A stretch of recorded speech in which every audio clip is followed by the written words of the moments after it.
Salut, bienvenue sur le podcast de À nous deux. Personnellement, la cigarette a fait partie de ma vie de façon quotidienne pendant plus de 20 ans. J'ai grandi avec un père fumeur, mon frère, puis les copains, et moi-même. C'était normal de fumer. Ça me donnait même l'impression d'appartenir à un cercle privé.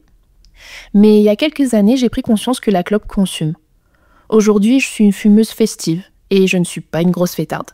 J'ai pris la clope sociale. J'aime fumer avec ceux qui fument et en buvant un verre. C'est une addiction particulière, et on en parle avec Alex. Salut à tous et bienvenue dans ce nouvel épisode du podcast. Aujourd'hui, je suis contente d'aborder le sujet de la cigarette parce que c'est un sujet important pour moi et que ça faisait un moment que je voulais en parler. Et je suis d'autant plus contente parce que j'avais lancé des petites annonces de participation sur le podcast, sur le compte Instagram, et Alex a répondu pour participer à ce thème. Donc merci beaucoup Alex d'avoir levé la main et d'avoir bien voulu participer sur ce sujet. Avec plaisir. Vu qu'on parle de cigarettes, est-ce que t'es fumeuse aujourd'hui? Ah, spoil. Je ne le suis plus. Ah, bravo, bien joué. Plus du tout? Ouais. Non. Ok, donc ancienne fumeuse. Exactement. Tac. Est-ce que tu peux nous dire quand est-ce que tu as commencé à fumer?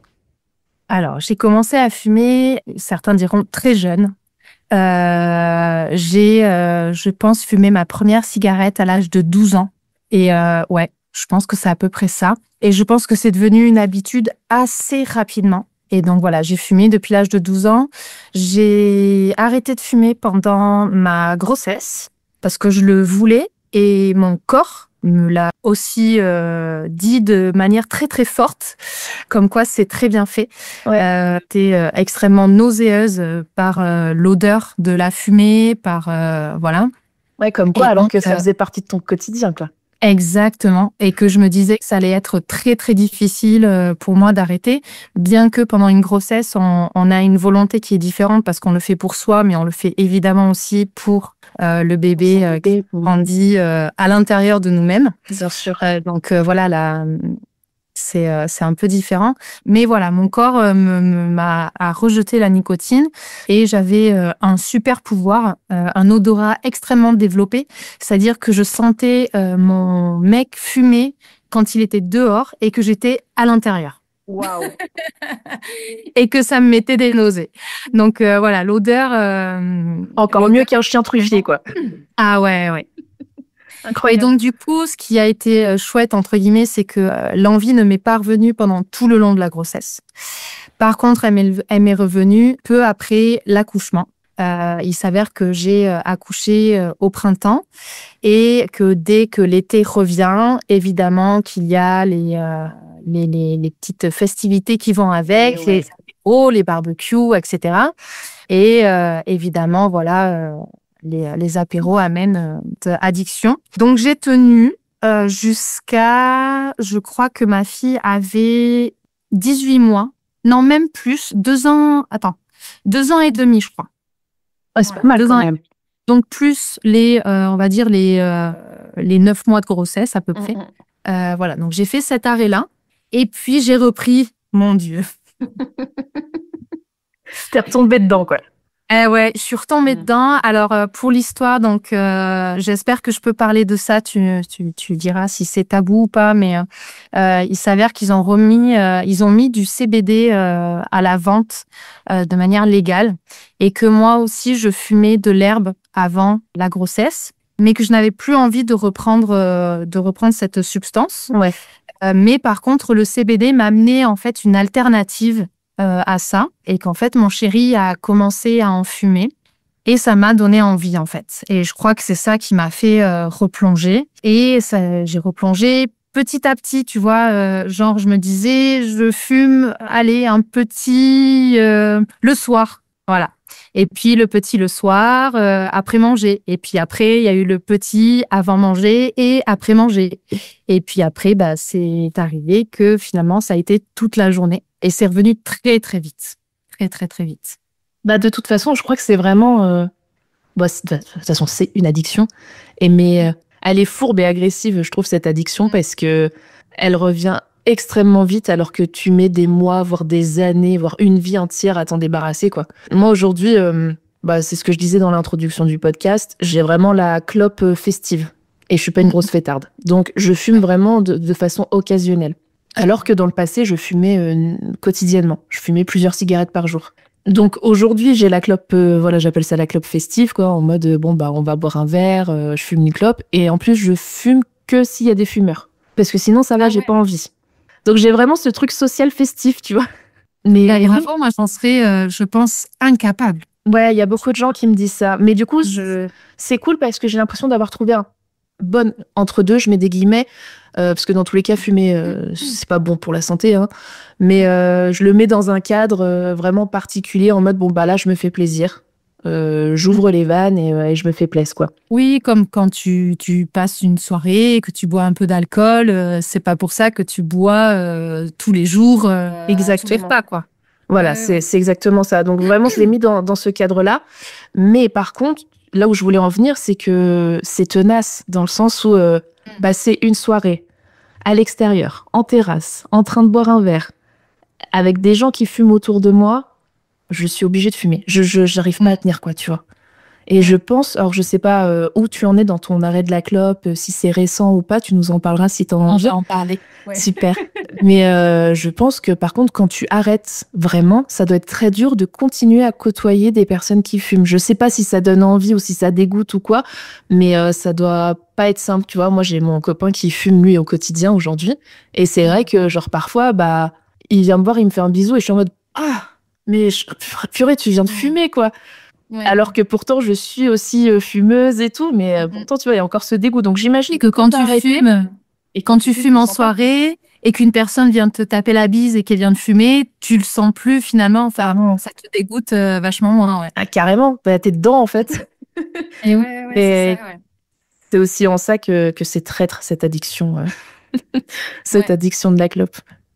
On va essayer de rester sur du début à aujourd'hui, si c'est OK pour toi. Du coup, qu'est-ce qui a déclenché ta première clope vers les 12 ans ? Ah ouais, ça c'est super intéressant parce que je me suis faite cette réflexion. C'est que moi je suis de la génération, je suis de 85 et à cette époque-là, on se posait moins de questions par rapport au côté nocif de la cigarette et de l'impact que ça pouvait avoir sur la santé et encore moins sur la santé des personnes qui vivaient autour. Carrément. Et donc moi j'ai vécu avec alors j'ai perdu mon papa très jeune, donc c'est surtout avec ma maman que j'ai vécu, qui était fumeuse, qui a arrêté de fumer à l'âge de 65 ans. Oh, super. Voilà, pareil, parcours incroyable. Et donc, toute ma jeunesse, j'avais une maman qui fumait dans la maison, tous les jours. Tout pareil. Voilà. Mon père, pareil. Qui fumait dans la voiture. Pareil. Voilà. Donc, en fait, je pense que je fume depuis que je suis enfant. C'est ça. C'est que je suis fumeuse passive. Voilà, depuis que je suis toute petite. J'ai 2 grandes sœurs qui ont 14 ans et 10 ans de plus que moi et qui ont été fumeuses également. Donc, j'avais aussi cette image-là, bien qu'il y en ait une qui a arrêté assez rapidement, entre guillemets, mais quand même, voilà, j'ai l'image de 2 grandes sœurs qui fument également. Grands-parents, grand-mère fumaient aussi, et pareil, dans la maison, hein. Et mon grand-père fumait le cigare. Donc, ok. Voilà. On fume, quoi. On était une famille, voilà, de fumeurs. Ouais, c'était ta normalité, en fait. Enfin, pour toi, c'était normal. Je comprends. Moi, c'était pareil. Mon père fumait énormément. Mon père, il fumait vraiment beaucoup. Genre, il fumait minimum 1 paquet par jour. En grandissant, bah, mon frère fumait aussi. Aujourd'hui, il a arrêté depuis plusieurs années, mais bon, bah, il fumait quand j'étais jeune. Ma sœur, avec qui j'ai 4 ans d'écart, fumait aussi quand elle était jeune adulte, on va dire. Elle a arrêté aussi. Mais bah, comme toi, j'étais dans un milieu où la clope était là de façon quotidienne, dans la maison. Oui. Et depuis que je suis petite, dans la maison, dans la voiture, genre même mon père, anecdote, et à son âme, hein, mais il fumait même aux toilettes, quoi. Enfin, ah oui, ben oui, bien sûr, mais bien sûr. Donc, tu vois, enfin bon, bref, ouais, comme toi, fumeuse passive depuis que je suis née, quoi. Et oui, c'est ça. Et par contre, c'était intéressant que tu dises que c'était pas du tout les mêmes choses qu'aujourd'hui. Bah, effectivement, fumeur passif, on n'en parlait pas du tout. Et même à l'époque, genre dans les années 70-80, il y avait vraiment des publicités pour la cigarette pour dire allez-y, c'est bon pour votre santé, pour votre digestion. Donc effectivement, allez, 40 ans, il y a eu une prise de conscience assez importante sur la clope. Oui, oui, et tant mieux. Et Ouais. tant mieux, moi je suis contente aujourd'hui pour ces nouvelles générations. Tu vois, moi je vois les gamins, je vais l'appeler les gamins, je suis vieille, de 20 ans, tu vois, je trouve qu'il y a vachement moins de fumeurs que moi quand j'en avais 20. Ouais, pareil.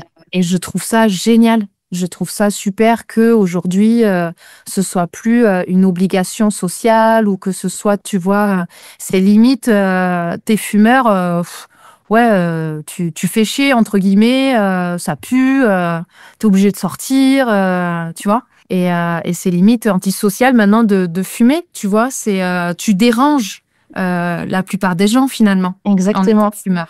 Il y a vraiment une bascule qui s'est fait. Je sais pas de ton côté, mais depuis une dizaine d'années, je dirais. Quand j'ai commencé à travailler dans la société dans laquelle je travaille, genre les pauses clopes, on était une dizaine. Ouais. Aujourd'hui, je crois qu'il y a que 1 ou 2 personnes qui fument, tu vois. Ah ouais. Et c'est là que tu te dis, purée, en 10 ans de temps, ça a vachement changé, quoi. Ouais. Et c'est génial. Bah, Enfin, franchement, ouais. Oui, parce que de toute façon, bon, on n'est pas médecin et tout, mais on n'a pas besoin de l'être pour dire que la clope, c'est mauvais pour la santé, en fait. Donc, Exactement. Exactement. je crois qu'il y a eu assez d'études pour dire que c'est vraiment... Et je sais pas s'il y a de vrais côtés positifs à la cigarette. Non, non, parce que et je pense qu'on peut en parler. Il y a beaucoup d'études et moi je le vois surtout avec mon copain. Je fais mon étude personnelle sur lui. Mais il y a aussi souvent, tu sais, ce truc de je suis stressée, je vais fumer. Oui. Et bon, il y a plusieurs études qui ont prouvé que, en fait, de fumer, ça te remettait une couche de stress, en fait. Et Ça accélère le rythme cardiaque, ça. Oui, oui, oui. En fait, tu vas pas te sentir mieux, quoi. Et moi, je trouve que c'est assez véridique. En fait, c'est que tu as besoin de t'occuper les mains. Bon, il y a aussi l'addiction Enfin, la clope, c'est une addiction particulière dans le sens où tu peux être accro à la nicotine, ça c'est une première chose. Mais il y a aussi ce truc de gestuel et d'habitude aussi. Oui. Donc, il y a vraiment tout un pan autour de la clope qui fait que c'est ça qui est particulier. Mais c'est ça qui est le plus difficile, hein, de se sevrer de la nicotine. C'est, on va dire, le plus simple, finalement. C'est se sevrer de cette habitude et de cette béquille qu'on a l'impression d'avoir, finalement, dans certaines situations, dans certains contextes aussi, comme on parlait en soirée, tu Exactement. vois. C'est que quand t'es fumeur, t'as l'air con d'avoir juste ton verre et de pas avoir un truc dans l'autre main, quoi, tu vois, et d'aspirer de la fumée, tu vois. Et jouer avec, et c'est cool. Et jouer avec, et ouais. C'est débile, on dit comme ça, mais c'est une vraie réalité, quoi. Mais complètement. Mais tu dis, c'est ça, c'est s'occuper les mains. Et donc oui, ce qui est le plus difficile, c'est de se défaire de cette habitude-là, en fait, et de trouver autre chose. Pour moi, j'en suis là. Alors, venons-en. Depuis combien de temps est-ce que tu as arrêté? Alors, j'ai arrêté, ça fait 4 semaines.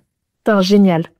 Ça fait 4 semaines, ouais. Et comment tu te sens? Je me sens hyper fière. Trop bien. Ça, c'est un truc, voilà. C'est vraiment quelque chose que j'avais ressenti déjà, tu vois, quand je te disais la première fois où j'avais arrêté et que justement, je retrouvais les copains qui fumaient, etc. Et là, je me disais, oh, mais non, mais qu'est-ce que je me sens libre de ne pas fumer, de ne pas avoir à penser à avoir du feu, à avoir mes clopes dans la poche, tu vois. De rien, c'est une espèce de petite charge mentale parce que moi, je fumais du tabac à rouler. Donc, pareil, t'as du tabac, mais imagine, t'as plus de feuilles. C'est le gars. Les filtres, c'est fif aussi. Non, mais grave. Donc, ouais, ça te met un stress, tu vois, de pas oublier ça à la maison parce que tu sais que sinon ta soirée, elle va être gâchée, quoi, tu vois. Mais ça, c'est un vrai truc, hein, où t'es vraiment, donc t'es dépendant de la clope, mais tu te mets aussi dans des états de fou. Genre le matin, tu sais, tu te lèves, déjà t'as pas eu ta clope parce que t'en as plus, t'as oublié d'en racheter la veille, c'est chiant. Et puis t'es en mode, purée, faut que je me dépêche avant d'aller au taf, d'aller au bureau de tabac, et t'es vraiment esclave, en fait, de ton addiction. Ouais, c'est ça. Et c'est ouf, hein. Ça dicte ta vie, et mine de rien, je dis pas que tu ne penses qu'à ça, presque, quoi. C'est en fond, tu vois, j'ai l'impression que c'est comme un logiciel qui est là en fond et qui tourne tout. Ouais. S'il y a des moments, à la prochaine pause clope, quoi. C'est ça. Que je respire. C'est ça, t'attends que ça, tu sais. En mode, moi, je vais aller prendre l'air, tu parles, paye ton aise. Voilà, j'ai besoin de respirer là, de faire une pause. Je m'aérais les poumons. Complètement contradictoire. Mais oui. Oh Mais là là. ça permet aussi, je pense, et c'est normal, hein, mais de se déculpabiliser parce qu'on sait que fumer, c'est de la merde. Mais oui. Mais ça permet de se déculpabiliser en rigolant et tout et tout. Enfin, bon. Après, voilà. Du coup, je t'ai coupé. Non, il n'y a pas de souci. Donc, ça fait 4 semaines que j'ai arrêté de fumer. Alors, c'est grâce à moi en premier lieu. Mais aussi, c'est grâce à un ami qui s'appelle Pierre, qui a arrêté de fumer. Alors, je pense qu'il a arrêté de fumer genre 4 semaines avant moi ou 3 semaines avant moi. Il y a mon chéri qui s'est mis à arrêter de fumer 1 semaine avant moi. Et donc, j'ai arrêté 1 semaine après mon chéri. Donc, évidemment que c'est beaucoup plus facile quand on est en couple et que les deux arrêtent. Ça, c'est évident, je pense. Ça faisait un moment qu'on y pensait, qu'on en parlait, qu'on se disait qu'on aimerait bien ne serait-ce que diminuer ou machin. Alors, moi, j'arrivais à ne pas trop fumer, mais j'avais quand même besoin de cette clope après manger, tu vois. Donc, ça m'était difficile d'arrêter complètement. Et Pierre a arrêté, je pense, avec sa volonté, évidemment, mais il a lu un bouquin. Alors, c'est le bouquin que tout le monde parle pour arrêter de fumer, qui s'appelle La méthode simple pour en finir avec la cigarette, je crois. D'accord. C'est d'Alen Carr. Et donc, Pierre l'a lu et a arrêté de fumer. J'ai trouvé ça incroyable. Je lui ai dit, prête-moi ce livre. Donc, j'ai mis un petit moment avant de me lancer, parce que je me suis dit que si je me lance dans le bouquin, il est tout petit, il est très fin et il se lit très très vite. Okay. Je me suis dit que si je le commençais, il fallait que je le finisse rapidement et que je le laisse pas traîner. Voilà. Et ça, je pense que c'est à peu près à la même période où je réponds à ta demande de participation au podcast sur la cigarette. Ok. Donc, si tu veux, ça me trotte. Et je dis, bon, allez, j'ai envie d'en parler. Voilà, j'ai envie de parler de mon expérience, de ma réflexion, en tout cas, autour de tout ça. Donc, on se met en lien, tout ça, et on décide de la date de cet enregistrement. Et je t'avoue que j'ai pris la date la plus éloignée possible en me disant, si j'arrive à arrêter de fumer au moment de l'enregistrement, ce serait merveilleux. Et regarde, on aurait pu le faire 1 mois plus tôt. Incroyable. Ouais, mais j'ai moins de recul sur la chose. Là, j'ai des trucs à dire sur les 4 semaines qui viennent de passer. Et voilà. Et donc, secrètement, tu vois, je m'étais donné un peu ce challenge, entre guillemets.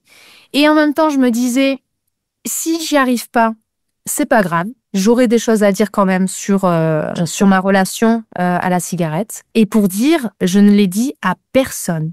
Je ne l'ai dit à personne.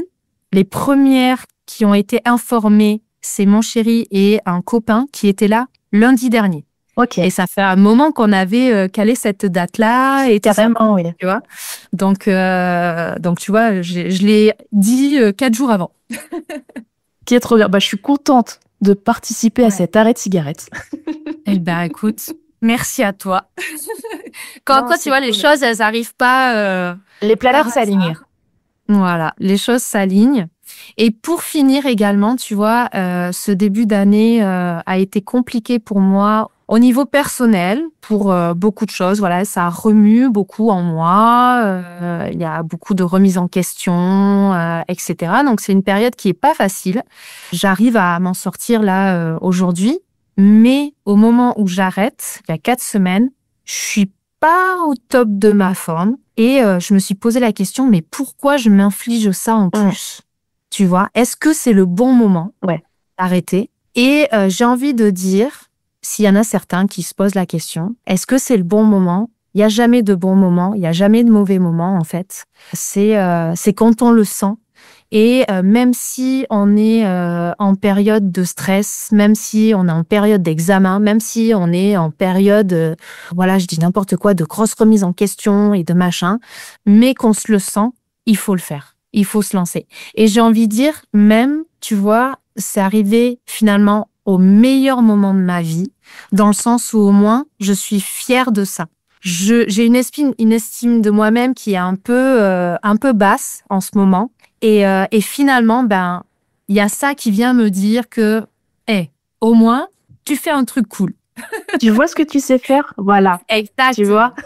Et donc, finalement, c'est ça énorme. amène aussi, tu vois, une fierté et une confiance en soi qui va aider pour les autres choses derrière. Évidemment, c'est sûr, parce que tu te dis, je suis en train de réussir quelque chose, en fait, qui me paraissait insurmontable. Et ça, c'est beau, et franchement, bravo, parce que je pense que c'est hyper dur d'arrêter avec ce type d'addiction. Et en plus, donc, si je comprends bien, t'as un peu arrêté du jour au lendemain. T'as pas fait Ah de oui, phase de complètement. transition.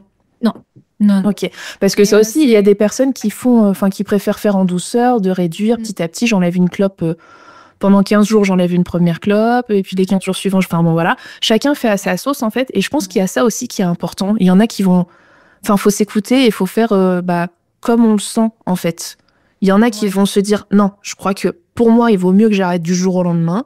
Pour moi, on va faire dans la douceur et on va y aller tranquille. D'autres, ça va être en middle. Enfin, l'important, c'est, l'épisode n'est pas non plus là pour dire, faut arrêter de fumer. Non, Chacun fait ce qu'il veut, hein, vous êtes tous adultes. Enfin, normalement, on est adulte quand on fume, parce qu'on n'a pas le droit d'acheter à moins de 18 ans. Mais non. Et puis, on le sait que c'est dur. voilà, On on sait que c'est dur. Et moi, la première, j'arrive pas à vraiment arrêter, même si c'est de l'occasionnel. Je suis toujours fumeuse occasionnelle, quoi. Donc vraiment, il y a pas, c'est pas du tout un épisode pour dire il faut arrêter de fumer. C'est vraiment un épisode pour raconter l'expérience avec la clope. Et je sais à quel point c'est difficile. Moi, mon papa a fumé toute sa vie. Il est décédé jeune aussi. Il est décédé à 62, j'ai un petit bug, 61-62. Bon, la clope l'a clairement pas aidé, hein, et pourtant, je sais qu'il a essayé d'arrêter de fumer je ne sais combien de fois, mais il n'y arrivait pas. On comprend, quoi. Ouais. Chacun fait comme il peut et comme il veut aussi. En tout cas, moi, voilà, ce livre m'a beaucoup aidé. Il est très simple, hein. Enfin, voilà, il faut pas s'attendre à un truc hyper complexe et hyper détaillé. Il n'est pas culpabilisant.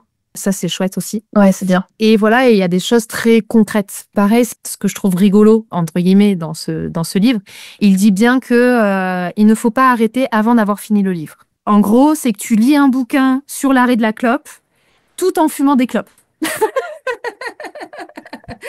Et c'est limite, il parle de clopes, tu fais « Ah ouais, j'ai envie trop d'en fumer une !» Ça, c'est comme quand tu regardes un film ou une série que tu vois les gens fumer. Et là, tu te dis, vas-y, je vais m'en griller une tout de suite après, j'en peux plus. Tu vois. Ouais. Donc, c'est pour ça qu'en soi, voilà, je disais, il n'est pas culpabilisant. Et, c'est cool. Et en gros, c'est toi qui décides, entre guillemets, quand est-ce que tu arrêtes. Tu peux décider de ne pas finir le livre, tu vois. Je pense qu'à partir du moment où tu décides de le lire, c'est qu'il y a une volonté derrière. Donc, faut profiter de cet élan, de ce tremplin pour se lancer. Au moins essayer. Après, c'est ça. L'échec fait aussi partie du chemin pour peut-être arrêter plus tard. Hein. Exactement. Et il le dit bien aussi, ouais. Ok, non, mais c'est cool de le dire parce que, oui, tu vas peut-être essayer et pendant 2 mois, tu as réussi à arrêter et puis tu replonges et puis, tu replonges pendant, j'en sais rien, 6 mois, 1 an et puis hop, après, tu vas re-avoir ce déclic d'arrêter et puis peut-être que là, ça sera la bonne en fait. Donc, suite à ça, j'ai arrêté d'un coup et je me suis pris une application. Alors, qui est gratuite. J'ai juste la version gratuite, donc j'ai très, très peu de choses sur cette appli. Mais il y a quand même le décompte des jours. Donc, c'est pour ça que je peux te dire que ça fait tant de jours et que j'ai pas fumé tant de cigarettes. Donc, je suis à plus d'une centaine de cigarettes que je n'ai pas fumé, tu vois. C'est trop bien. Et ça, c'est pareil, ça motive, ouais. C'est des choses toutes bêtes, mais... aujourd'hui, on a des outils qu'on n'avait pas avant aussi, tu vois. Parler comment dire, de changer les habitudes. Tu vois, moi, j'en suis à... Alors, je mâche beaucoup de chewing-gum Hollywood. Voilà, j'ai besoin d'occuper ma bouche.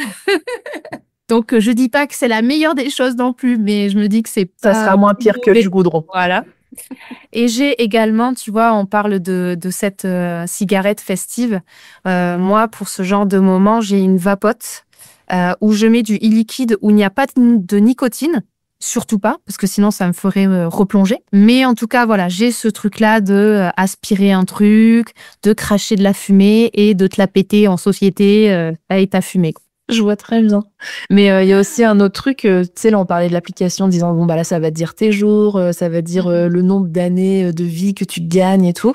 Ouais. Mais il y a quand même un gros truc quand même important sur la clope qui peut aider à arrêter, c'est le coût aujourd'hui. Bon, alors, l'État a mis ça en place et je pense que franchement, ça a aidé ou soumis beaucoup de personnes à arrêter. Oui. Ça dépend le regard qu'on a dessus.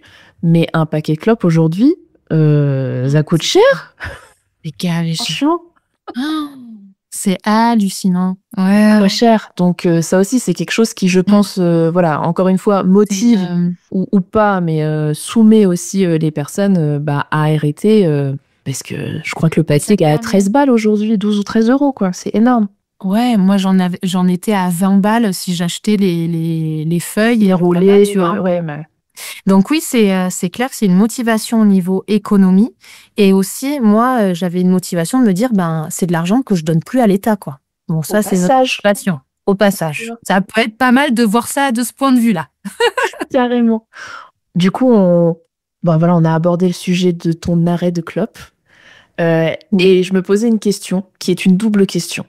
Qui est la question c'était quoi tes motivations pour continuer à fumer quand tu étais fumeuse? Pourquoi est-ce que tu continues à fumer? Je peux aussi répondre à cette question. Et quelles ont été tes motivations pour arrêter? Qu'est-ce qui a fait, mis à part le livre et tout, mais comme tu disais, il y avait quand même un cheminement en amont. Est-ce que tu pourrais nous en parler et expliquer un petit peu tout ça? Le pourquoi est-ce qu'on fume, en fait? Et pourquoi est-ce qu'on se dit, je vais peut-être arrêter? Tout à fait. Les motivations au départ, elles sont essentiellement sociales.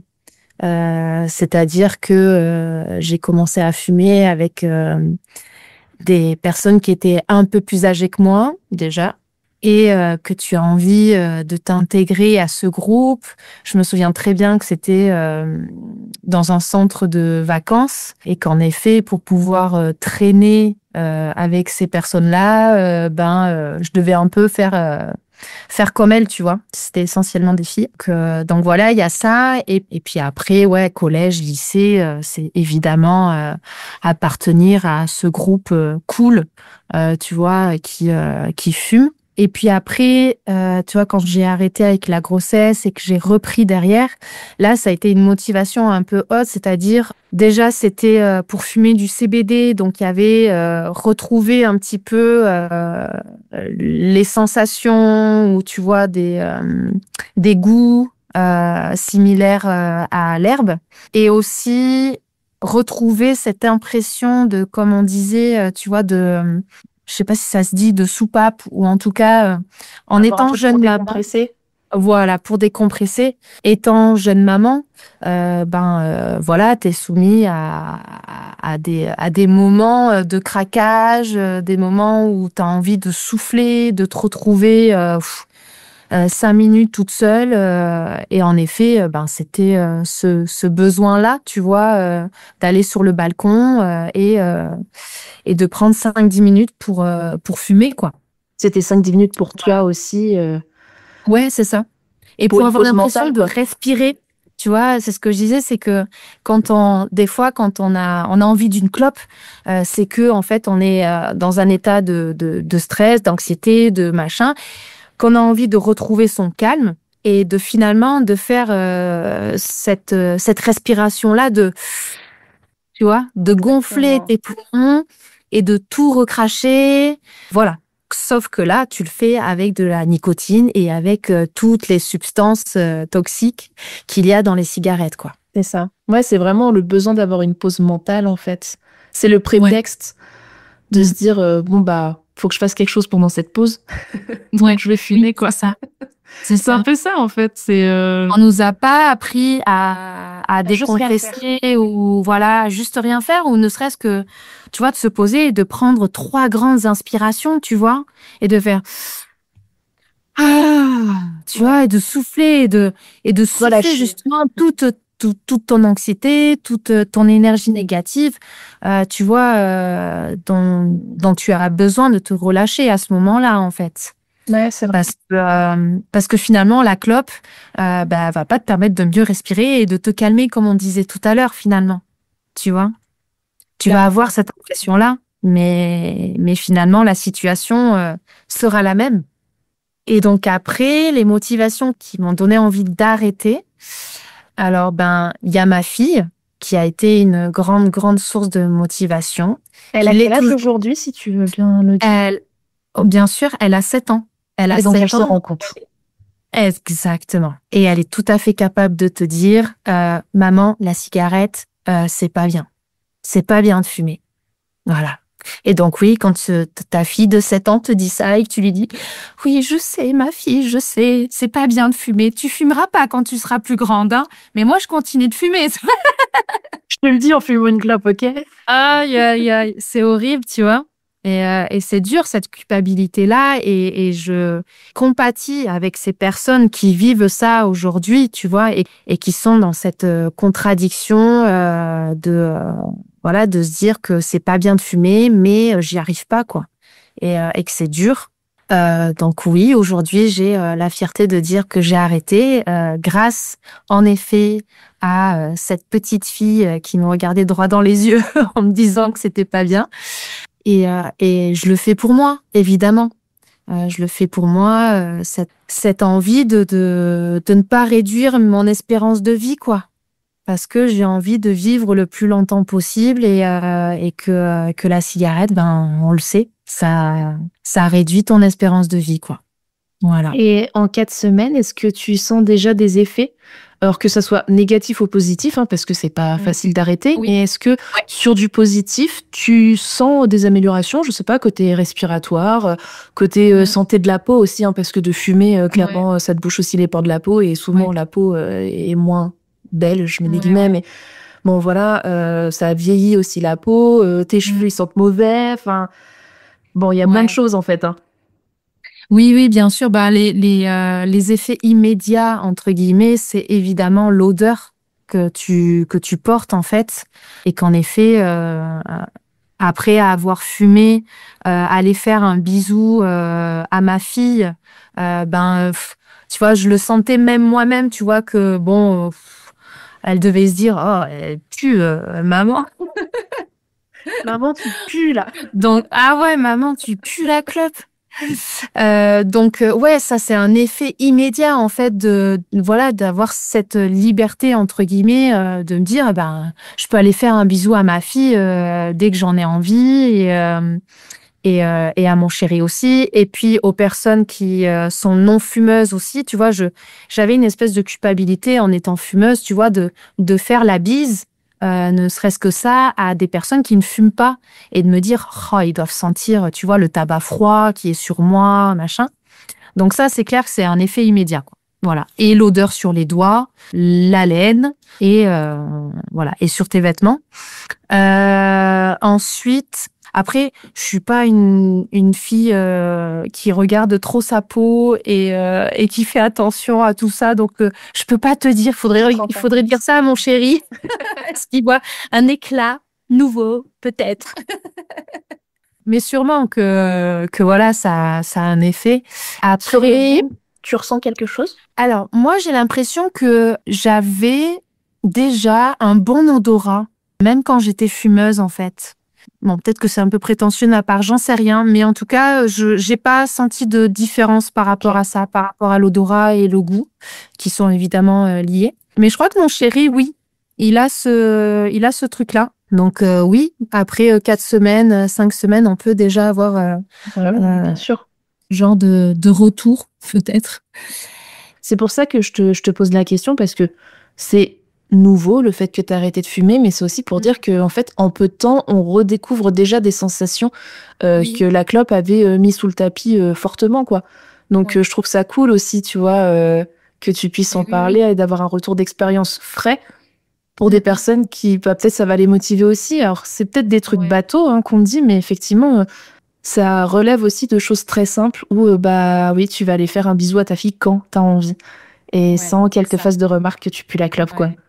Ou aller taper la bise à un copain ou une copine qui ne fume pas et ne pas avoir cette culpabilité de lui faire sentir ce tabac froid, quoi. Non, c'est clair. Je pense qu'il y a plein de petites choses comme ça qui sont importantes. Ouais. Et dont on se rend même plus compte. Ouais. Oui, et puis comme je disais tout à l'heure, cette charge mentale. Enfin, tu vois, moi, quand je sors aujourd'hui, bon, j'oublie pas mon paquet de chewing-gum. Du coup, T'as la charge du chewing-gum maintenant. Voilà, c'est ça. Je suis esclave du chewing-gum aujourd'hui. Mais j'espère que bientôt, tu vois, si j'avais pas de chewing-gum, c'est pas grave, tu vois. Mais ça enlève quand même cette charge mentale. Moi, j'avais toujours ma sacoche avec mes papiers, etc. Et j'avais ma sacoche de tabac à rouler, quoi. Ouais. Tu vois. Et aujourd'hui, j'ai plus de sacoche de tabac à rouler. Et j'ai pas ce stress de me dire, il faut pas que j'oublie, tu vois, avant de partir en soirée ou quoi, tu vois. Et après, au niveau respiration, j'ai l'impression d'avoir retrouvé un petit peu de souffle, mais c'est peut-être dans ma tête. Je sais pas. C'est déjà pas mal. Mais on va dire que oui. Ouais, je respire mieux. Mais je crois que ça me prend, c'est un petit peu plus long, l'histoire respiratoire et tout. Il me semble que c'est des effets qui arrivent genre 2, 3 mois après. Mais bon, après, chaque corps est différent, donc parfois, on le ressent tout de suite. Hein, donc, Ouais. pas de jugement là-dessus. Ouais. Et les effets au niveau psychologique sont vraiment très, très forts. Et je pense que ça, c'est un des effets les plus puissants, c'est la confiance en soi que tu retrouves et l'estime que tu as de toi et cette fierté quand tu es en société, quand tu es en soirée et que tu vois les autres qui fument et de me dire, ça y est, j'ai plus besoin de ça. Eh ouais, ça y est. Et il y a, si ça peut aider, moi je sais qu'il y a une phrase qui m'a marquée dans le bouquin et c'est devenu un espèce de mantra, tu vois, auquel voilà je m'accroche énormément. C'est les fumeurs m'envient.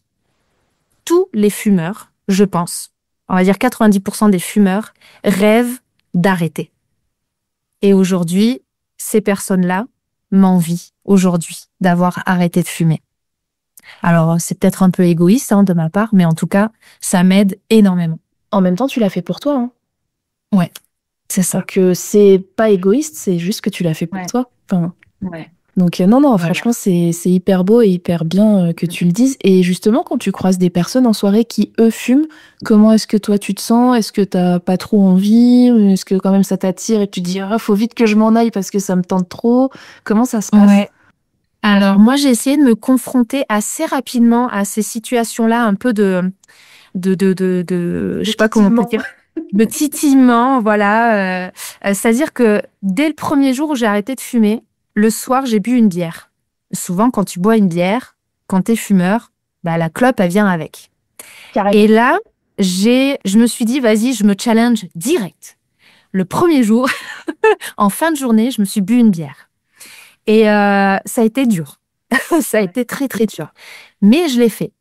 Et assez rapidement aussi, je ne me suis pas interdit d'aller en soirée. Moi, je sais que mon chéri, par exemple, la première semaine, on est allé à un petit festival et il n'a pas bu du tout. Alors que, pareil, on boit pas énormément, mais on boit au moins 1 ou 2 bières dans la soirée, comme ça, quoi. Et là, il n'a pas bu d'alcool. Parce qu'il avait trop peur que ça lui donne envie, en fait. Et donc voilà, comme on disait, chacun, en fait, fait en fonction de ce dont il se sent capable, finalement. Et moi, j'ai voulu aller directement dans le dur, voilà, en me confrontant à ça. Et aujourd'hui, en soirée, écoute, ça peut me donner envie, mais ça dure très, très peu. La fierté que j'ai de ne plus fumer est plus forte. Et ce mantra, comme je te disais, il m'aide énormément. Les fumeurs m'envient.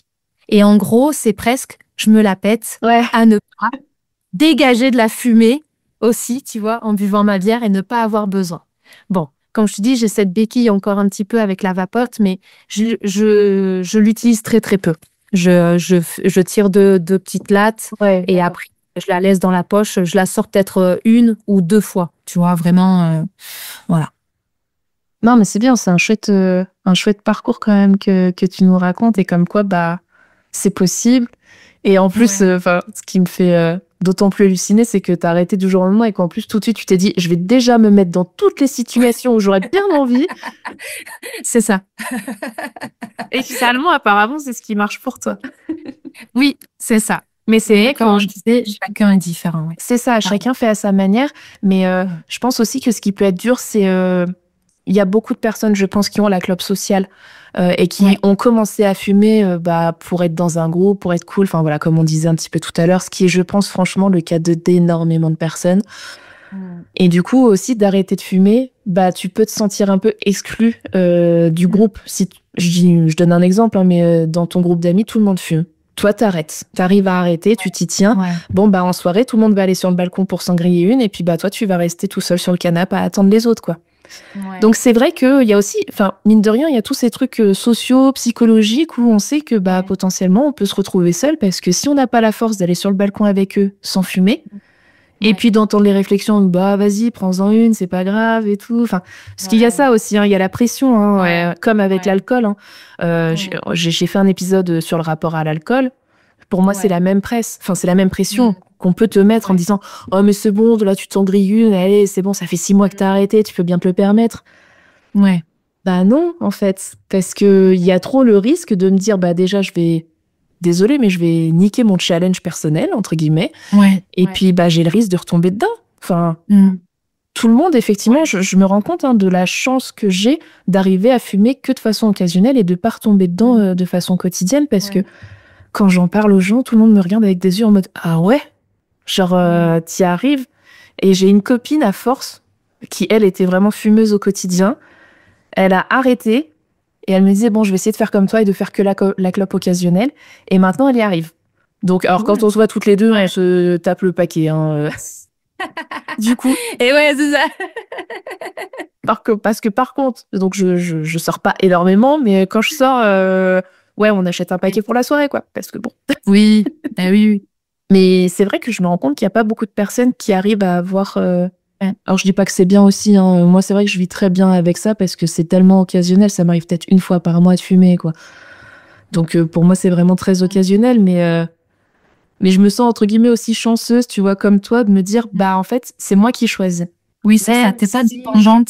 C'est ça, je suis pas dépendante parce que je peux aussi faire des soirées avec des personnes qui sont non fumeuses et j'ai aucun problème, à aucun moment je vais avoir envie. Mais effectivement, par contre, je suis dépendante de ce truc de quand les autres fument autour de moi, c'est dur, quoi.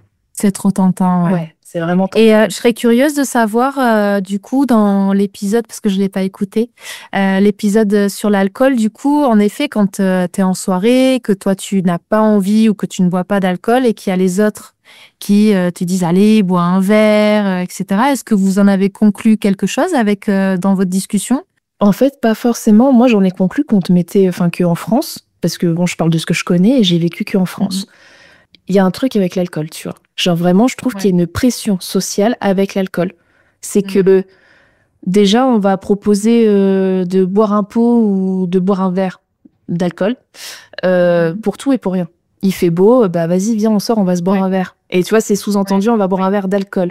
Et que quand toi, t'arrives au bar et que tu commandes ton jus de tomate, et ça, je parle vraiment d'expérience très réelle de ce que je vis parfois, où j'arrive et tout le monde prend sa bière, son vin, et que moi, je dis un jus de tomate. T'as toute la tablée qui se retourne comme ça sur moi. Et enceinte ? Pourquoi tu prends pas un verre ? Et je suis là genre, non, j'ai pas envie. Ah bon, toi tu bois, Pauline, alors, tu vois. T'as pas eu le... T'es enceinte ? Non, alors, parce que je souhaite pas avoir d'enfant, et ça, beaucoup de gens, ils le savent beaucoup, donc je pense que si j'avais changé d'avis, ils le sauraient. Ouais, mais bon, t'as toujours non, j'ai pas un délicat. Oui. C'est qui met les pieds dans le plat et tu vois, alors que justement, c'est pas le sujet à aborder dans ce genre de situation. Clairement pas. Mais oui, j'ai déjà eu des trucs où, en fait, parfois, j'ai eu besoin de me justifier de pourquoi est-ce que je voulais pas boire. Et en fait, c'est chiant aussi parce que, mais bon, ça, c'était moi qui voulais me justifier, mais parce que je me sentais malaisée, tu vois.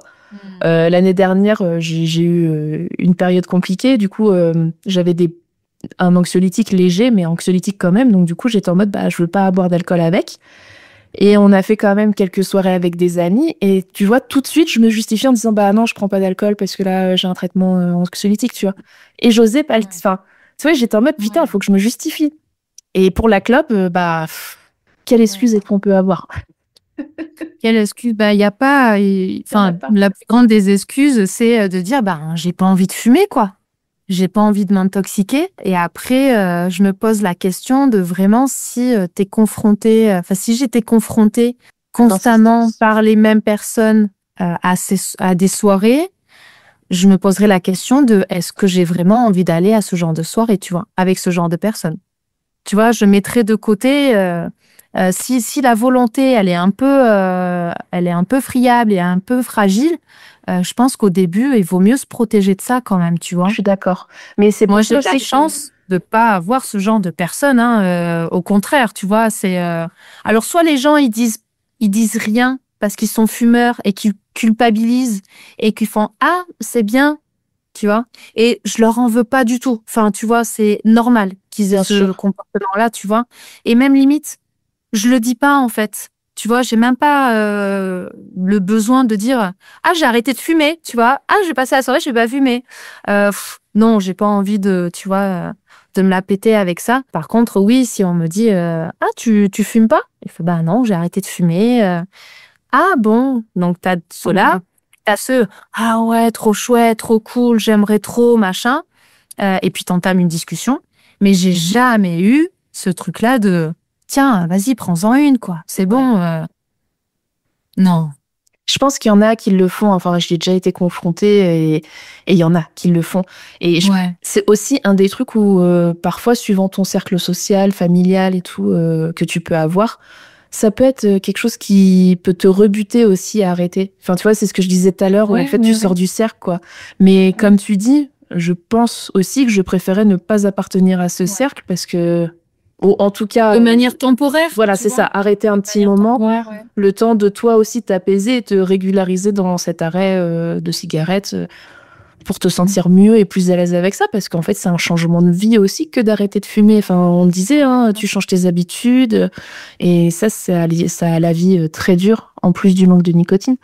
T'as un besoin de soutien énorme, en fait, des personnes qui t'entourent, que ce soit du cercle proche ou du cercle moins proche, tu vois. Mais ce que je trouve hyper bien dans ton cas, c'est que vous fassiez ça en groupe, en fait.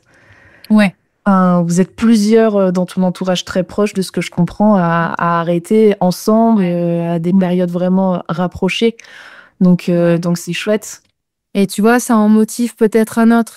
Et, Ouais, mais et c'est ça ça, qui est c'est cool. trop chouette de faire un effet boule de neige comme ça. Carrément. Et puis, c'est vrai qu'on n'en a pas trop parlé, mais je sais pas si toi tu y es sensible, mais écologiquement parlant aussi, la cigarette, c'est une cata, en fait. Oui. Et à produire, et après, en termes de déchets. En traitement. Donc, ça peut aussi, pour des personnes qui sont fumeuses et pour qui la cause écologique parle, ça peut aussi être un moteur pour arrêter. Ouais. En plus de donner des sous à l'État. Est-ce qu'il le mérite? Je ne sais pas. Mais C'est un acte politique finalement, hein. carrément. Tu vois? Mais tout l'est, donc forcément, ça l'est. Oui. Mais je pense que chacun peut trouver ça ou ses motivations pour arrêter finalement. Et le plus important, comme on dit, c'est de se sentir en adéquation avec soi. Exactement. Est-ce que tu avais des choses à rajouter sur le sujet? Eh ben non, écoute, on a dit quand même pas mal de choses. Je pense qu'on a abordé pas mal de points. En tout cas, si on a des auditeurs ou auditrices qui veulent partager leur expérience ou ajouter des choses à ce qu'on a dit, voilà, vraiment, n'hésitez pas. Les commentaires sur Insta sont faits pour ça, sur YouTube aussi. Vous pouvez participer et ça sera toujours un plaisir de pouvoir vous lire. En tout cas, Alex, soutenez-vous les uns les autres, soutenez-vous. Si vous n'avez pas de soutien autour de vous, allez en trouver dans ce genre de petits rendez-vous. Je sais pas comment vous dire. Ouais, mais si, c'est ça. Et je pense que même il y a des forums et tout qui existent. Il doit y avoir des groupes de parole. C'est pareil, je sais pas trop comment ça s'appelle, mais j'imagine que ça doit exister. Franchement, aujourd'hui, en 2025, et depuis quelques années maintenant, on a un outil qui s'appelle Internet et qui est incroyable quand on en fait bon usage. Donc, je pense qu'il y a des choses qui existent pour pouvoir s'exprimer et rencontrer d'autres personnes dans sa région ou dans sa ville qui sont aussi dans ce processus.